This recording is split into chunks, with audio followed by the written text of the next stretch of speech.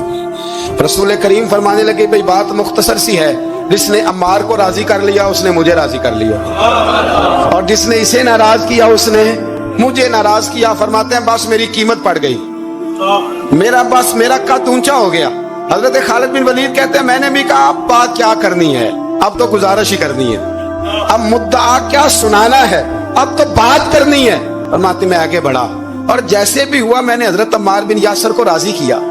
حضرت عمار کہتے ہیں ایک وقت وہ تھا اور ایک وقت یہ ہے، جب دونوں وقتوں کو دیکھتا ہوں تو کہتا ہوں الحمدللہ رب العالمین۔ یہ ساری تعریفیں اس رب کے لیے ہیں جو تمام جہانوں کو پالنے والا۔ وقت دیں معاملات کو، ٹائم دیں۔ آپ دیکھیں اللہ تبارک و تعالیٰ بڑا کریم ہے۔ حضرت سعد بن ابی وقاص نے قادسیہ پہ حملہ کیا تو بدھ مت عیسائی یہودی سارے کٹے، قلعہ بند ہو گیا۔ چاروں جانب دیوار تھی قلعے کی، بڑی بڑی فصیل لمبی چوڑی، بڑا لمبا چوڑا گیٹ، باہر نہیں نکلتے، باہر نکلے تو جنگ ہوگا۔ ایک علاقہ تھا وہ قلعہ بند ہو گیا۔ حضرت سعد بن ابی وقاص نے انتظار کیا، وہ باہر نہیں نکلتے، انہوں نے پہلے سے پلاننگ کی تھی، کوئی مہینے کا راشن لے کے وہ اندر چلے گئے۔ جناب سعد بن ابی وقاص کہنے لگے بھئی اب یہ دیوار تو گرانی پڑے گی، یہ دیوار جی کیسے؟ فرمانے لگے ایمان کی قوت سے۔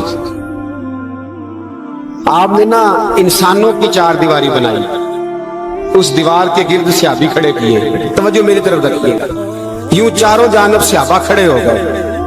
جب صحابہ کھڑے ہوئے چاروں کونوں میں، اب یہودی بدھ مت عیسائی تینوں اندر ہیں۔ حضرت سعد بن ابی وقاص نے کہا چلو بھئی ایمان کی قوت سے بولو۔ صحابہ بولے لا الہ لا الہ، خودی کا سر نہا لا الہ الا اللہ، خودی کا تیغ فسا لا الہ الا اللہ، خودی کا تیغ فسا لا الہ، اگرچہ بت ہے جماعت کی آستینوں میں، مجھے ہے حکم ازاں لا الہ الا اللہ۔ وہ تین چار دفعہ کلمہ پڑھا تو دیواریں ہلنے لگی، کانپنے لگی۔ انہوں نے توڑا دروازے، باہر آ گئے، کہنے لگے کیا ہوا؟ حضرت سعد بن ابی وقاص کہنے لگے کافرو بھائی مانو، ابھی تو ہم نے ایمان کا پہلا کلمہ بھی آدھا پڑھا ہے، ابھی تو ایمان کا پہلا کلمہ بھی لا الہ آدھا پڑھا ہے، اگر محمد رسول اللہ پڑھ لیتے تو تمہارا بچتا ہی کچھ نہ۔ ابھی تو ایمان کا پہلا کلمہ بھی آدھا پڑا ہے اور تمہاری دیواروں میں دراڑیں پڑ گئی ہیں، اللہ کرے میری ملت ایمان کا کلمہ ہی ڈانٹ کے پڑھنے لگ جائے۔ اگرچہ بت ہیں جماعت کی آستینوں میں، پر مجھے حکم ازاں لا الہ، اور یہ دور اپنے ابراہیم کی تلاش میں، صنم کدا ہے جہاں لا الہ، بارہ پکڑو ان کو مارو۔ جس دن ابو جہل آیا نا بدر میں، اس نے جاسوس بھیجا، محمد بن عینیہ تھے یا عروہ بن مسعود، دو مختلف نام کتابوں میں آتے ہیں۔ وہ جاسوس چیک کر کے گیا مسلمانوں کو واپس، ابو جہل سے کہنے لگا 313 312 بندے، کچھ بچے ہیں، کچھ بوڑھے ہیں، کچھ کمزور ہیں۔ ابو جہل بڑا کھل کھلا کے ایسا کہنے لگا ان کو نا پشتوں پہ باندھ لو، گھوڑوں کی پشتوں پہ، جنگ کیا کرنی ہے، تلواریں ان کے پاس کوئی نہیں، لڑ یہ نہیں سکتے، باندھ لو، لے چلتے ہیں مکے، وہاں جا کے دیکھیں گے کیا کرنا۔ محمد بن عینیہ کہنے لگے ابو جہل ہوش کر، ہوش کر، تلواریں کوئی نہیں، زرہیں کوئی نہیں، پر میں ان کا ایمان دیکھ آیا، میں ان کا ایمان۔ فرمایا سب نے جھولیاں اٹھائی اور یہ کہہ رہے ہیں یا اللہ ہمیں واپس نہ بھیجنا، ہم تیرے نبی کے قدموں پہ قربان ہونے آئے۔ ان کا ایمان میں حضرت خالد بن ولید نے حملہ کیا ملک شام پہ، حملہ کیا، یہودی باہر نہیں نکلتے، باہر نکلے ان کا بہت بڑا لیڈر مذاکرات کرنے آیا تو ہاتھ میں زہر کی پڑیا ہے۔ فرمایا یہ کیا ہے؟ مذاکرات کرنے آیا تو یہ کیا؟ کہنے لگا زہر۔ کیا مطلب؟ کہنے لگا اگر مذاکرات ناکام ہوئے تو زہر کھا کے مر جاؤں گا، مسلمانوں کو کبھی اقتدار نہیں دوں گا۔ تو آپ فرمانے لگے زہر بھی تب بھی اثر کرے گا نا جب میرا اللہ چاہے گا۔ کس کی قوت؟ ایمان کی۔ کس کی قوت؟ زہر کب اثر کرے گا؟ جب اللہ۔ تو کہنے لگا یہ بڑا زہریلا زہر ہے ہمارے علاقے کا، یہ تو